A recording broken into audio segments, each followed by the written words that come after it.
Rasmus Sandin, come on down. You are the latest contestant in the Kyle Dubas sweepstakes because Dubas is hooking us up this week, man. He makes a big move yesterday, and about 10 minutes ago, this went down. Rasmus Sandin is on his way to Washington. There he is. We have live footage on TSN4 of him being called off the ice because they're in Seattle practicing right now.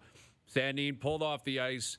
The Leafs are getting the first-round pick that Washington got in the Boston deal, and Erik Gustafsson coming back. Gustafsson's a veteran defenseman. He makes about $800,000. Offensive guy. Yeah. Pretty one-dimensional. Interesting kind of move, though. Is he told, like, you got to get off because you're traded, or does he have to go for that long walk saying somebody wants to speak to you? I think it's Rasmus, someone needs to talk to you situation. Yeah, I think so, too. I think I don't like that. I think you just got to go, hey, I need to see, come over here for a second. You've been traded, and we got to get you out of here. So you want Sheldon Keefe to tell him he's been flipped?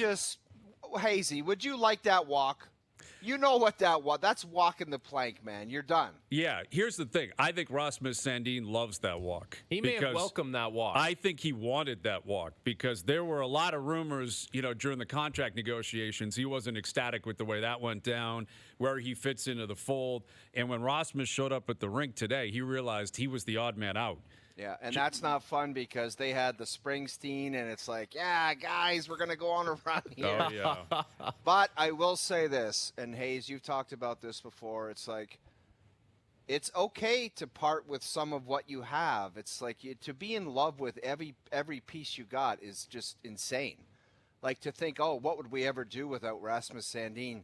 I don't like that mentality. To kind of shake up the mix and bring in a little bit more experience and just a different player with a different look and a different vibe.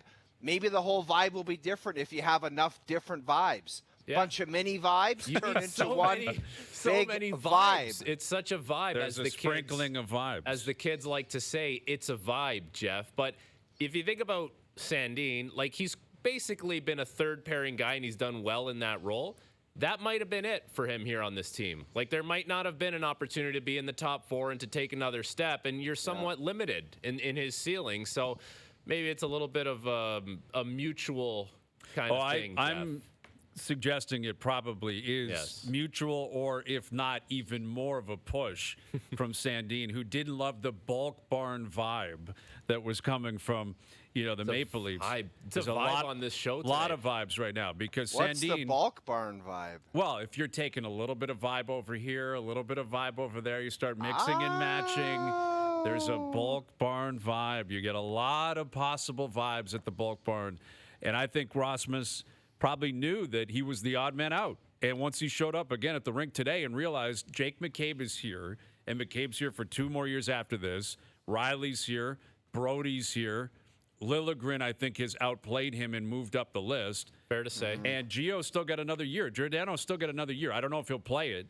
I don't know if he'll play next year. But if he does, he's likely going to be in the top 6.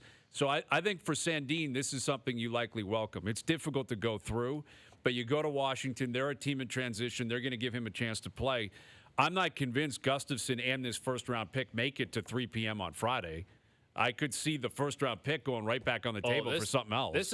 This could be something else. It offers up Kyle Dubas some more ammo to possibly go up there and make another deal. Are you guys really spicing up the beginning of this show? I wouldn't be shocked. I wouldn't be shocked. This is what he's doing right now. He reached his hand in, and now he's going like this. Yes, the Salt Bay. We don't like Salt Bay anymore, though. Yeah. Ever since the World Cup final and he went out there and tried to bother Messi, we don't like that guy.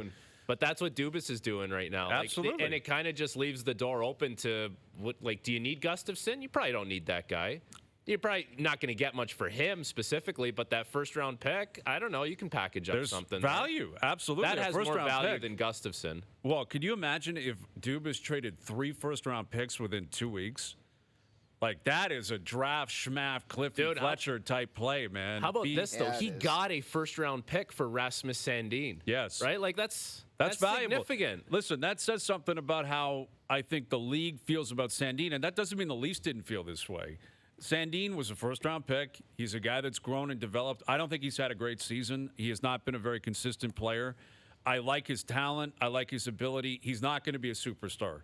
That's not in his future. He is not going He's to be a a number coin one. flipper, Hayes. He can turn out to be a skilled defenseman that could possibly quarterback a power play, definitely quarterback a second power play.